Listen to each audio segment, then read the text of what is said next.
Well, hello, Mavericks. Welcome, everyone. It's October 24th. It is a Monday. Joe with you here in the market roundup.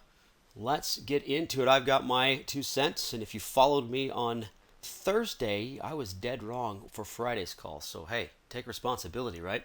What do I mean by that? Let's get into the market analysis of today, and I'll show you what I'm talking about on the charts. So where do we end up? Well, it was another move higher from a strong move on Friday, which put the indexes back up to resistance levels, and the diamonds, or I should say the Dow itself, above its 50-day moving average. A pretty good surge. So up 1.34%, 1.2%, and the NASDAQ just shy of 1%, so everything went north today. The Russell just shy of 0.5%. Oil and gold just kind of did nothing. It was pretty flat. Taking a look at the advanced decline line, the majority of everything did participate, but it wasn't a general purchase that we saw on Friday. This was a little bit more selective. It doesn't mean that it wasn't a general up day. We'll get to the sector heat map. The majority of the 500s did go higher. And above and below the 50-day moving average, we are still below it, which if you take that into the long term, we're still in a bear market. We're at the upper end of a range, but we're still in a bear market. Now, guys, what I did notice is bad news is good news. Weaker than expected Philly Fed and leading indicators show signs of slowing. Take a look at these numbers. It's not like they were a little slower. The expectations for the Philly Fed was a drop of 5.0, and it was 8.7, which is pretty catastrophic. Now, the leading indicators wasn't so bad, but it was still lower than expected. Now, if indeed we are going to slow as much as we are slowing, then the argument could be made, taking a look at the index of common inflation expectations. I think that's kind of interesting. It went from 3.1 to 3.0 respectively. So the inflation expectations are to be slowing. If that is indeed true, then you can ipso facto back to the Fed might lighten up, not lighten up. They're going to keep raising, but maybe not as aggressively, maybe not as often. And I think that had a lot to do with Friday's move. That's what I love about opinion. Take it for what you will. Let's get a little deeper into the charts.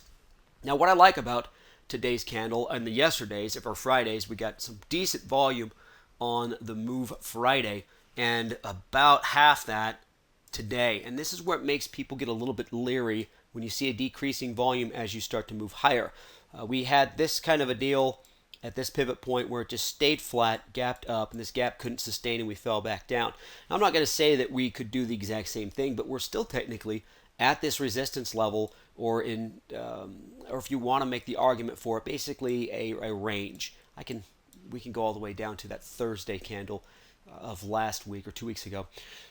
But we're still bearish. We're still in a bear market. We're still in a bear trend.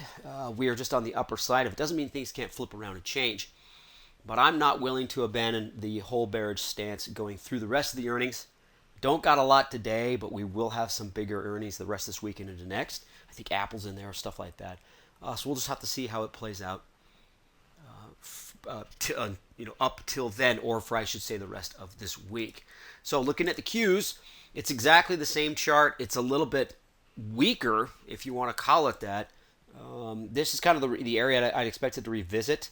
It is still above its 20. Both of them are, but it could poke its head up a little bit higher. Here's that tight range. If you want to take into 2 weeks ago Thursday's pivot, that's pretty low as well. So downtrend, still below moving averages. The diamonds, or the Dow itself, is much different. It is actually up here. It's above its 50-day moving average and above its resistance, if you guys want to take a look at that, which shows me that the manufacturing and energy, which is its heavy of both, is really outperforming. Darren made a good comment on Sunday saying that, look, strength is still where you find it, weakness is where you find it. Tech is still the weakest, and energies, industrials are still showing some strength, and maybe not in the short term, but overall, they're outperforming. So could you go to a balanced portfolio? The argument is out there. Of course you could. However, if you want to sit back, and it was great how it was ended, is if this is a market that doesn't make sense to you, you can always stay in cash.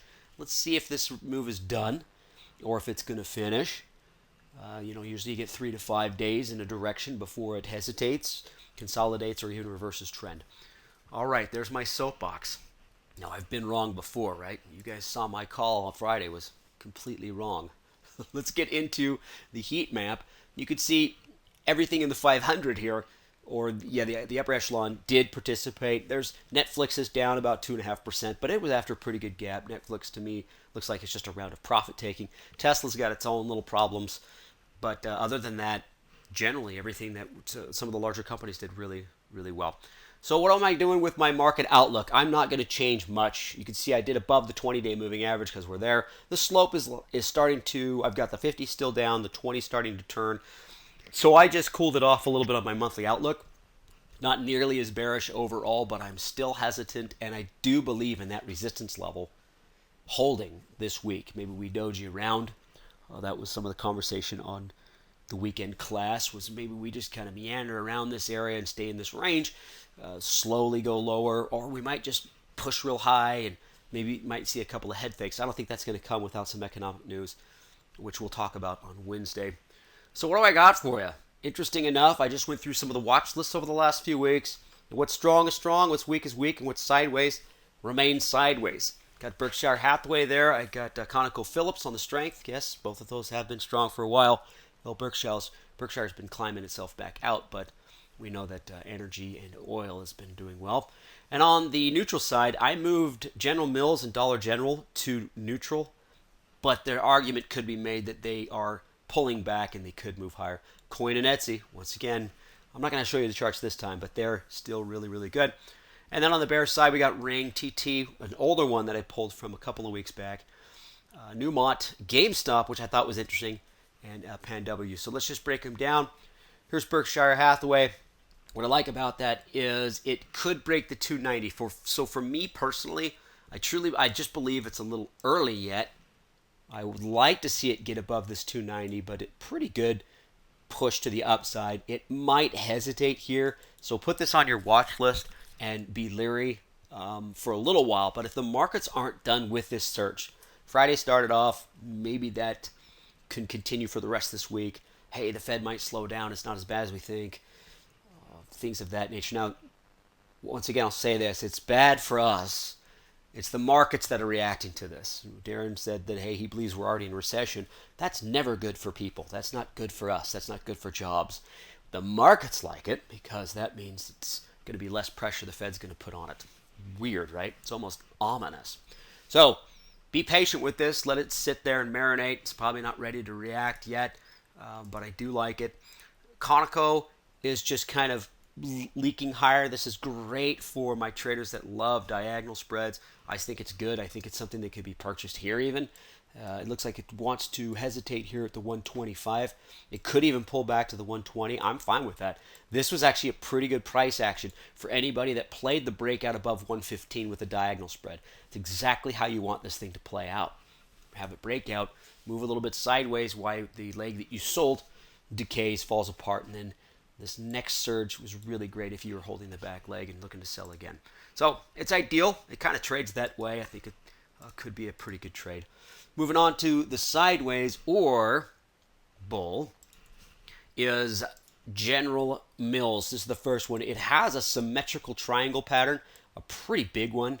It's kind of cool. I like it. It's pretty tight. So I would probably err towards a move to the upside. I should make another note. I didn't check earnings on any of these. I think Dollar General, actually, the next one I'm looking at, has earnings coming up. One of them does. Double check, please. Triple check. But I would like to see this consolidate, maybe break to the upside. If the markets can not really break higher, they can just hold on. As long as they don't fall apart, I think this kind of makes it and moves higher. That being said, for you sideways traders, it's okay to see that, hey, maybe it's not going to fall apart. I could trade it within this range. Actually, let me get rid of those and draw some new lines. Maybe you could stay within this range. You take the last points of the symmetrical triangle, or you can go two back. I went two back. This is technically the last point, be here and here. But I want to open this up a little wider, and you could play range at about 181 and 174 and a half, 175-ish. That might be something if you want to play it sideways. The Dollar General, like I say, I don't know if it's got earnings coming up. I like sideways. However, if this little trend continues of today's move, sorry, that needs to be hard at 250. This little guy can continue higher. a nice breakout above 250. What I like about this, we don't have to do it today. Just sit on it. If you want to play something sideways this week, thinking that it's going to hit this 250 and hesitate, by all means, you've got pretty good level here at about 235 to 250, somewhere around that range. All right, let's move on. Those are the only two I really liked. You guys, like I say, you could check out Coin and Etsy. They've been on my watch list for a long, long time. TT, this I pulled from the 12th. That was a little while ago. I do like the continuation. I like where the moving averages are. They're just all crossing up, falling apart. This thing is just setting these beautiful little lower highs. This was slightly lower, but this is a pretty good slope here. Lower lows. It's doing really well. It's back up here. You'll see where the candle is. It's right on the 20-day moving average at 147.28 there, so it's kind of hard to see. But if it rolls over, and it might not need to do that today. Be patient with this. The big push to the downside will be if it gets below the 145 mark here. So with this doji, I'll draw it since it's really hard to see. 1, 2 candles down, I'd be fine there. Short-term target of 140, or you could project down to maybe the 135 with a couple of extra weeks added. GameStop, I thought, was kind of cool. Darren and Rob did a really cool little video about what was all about it. It was the Netflix did an awesome show on it, and they kind of broke it down. It's pretty interesting if you guys want to jump on it. And it actually got me very gun-shy to trade this stock because of the manipulation. It's just incredible. However, if the manipulation steps aside and this is allowed to do what it's allowed to do, it has a beautiful descending triangle pattern. It's just being held up very strong right around the 25 level. And if it does decide to slide, I imagine it'll do it pretty quickly. Maybe for fun, if you want to throw a dart at it, it might be kind of cool. But I do like that chart. I just love the pattern. Here's Pan W or Palo Alto Networks. Tech, infrastructure software. This has been on and off our bear lists for a while. It's not the greatest candlestick, but I do like the overall pattern. I like this pivot. Looks like there's a little bit of a hiccup going, but I wouldn't count it as a pivot. These are a little bit more distinct, and these lows are great. So if it can slide below the 157.5 mark, that might be something to see if it can't revisit the 150. So there are trades out there. It just depends on how aggressive you want to get and what you're looking for to trade there. But the markets are up against resistance. Will they settle here or move higher?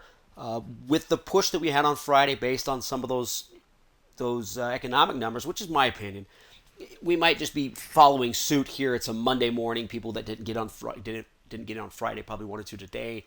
Are they done, or are we still going to go? So we're going to get a little higher, maybe retrace, or we're going to settle it out and see what happens for the rest of the week. Diamonds are above resistance and the 50. Take a look at that chart. It looks a lot different than the other two. Bad news is good news. You heard me already tout that. I showed you a little pop-up there. Markets expect the Fed to stay on track or even slow pace. A little bit of optimism when it comes to this recession. How weird was that statement, right? But that's how these markets are reacting. Check the trade candidates for dates. I'm sure tomorrow there'll be some. The rest of this week there's going to be some pretty big ones. I know there will be, but I just didn't see anything for tonight or tomorrow morning that really got me all stirred up, or something I missed. All right, guys, that's all I got. Thanks for joining me, and we'll talk to you soon. Bye, folks.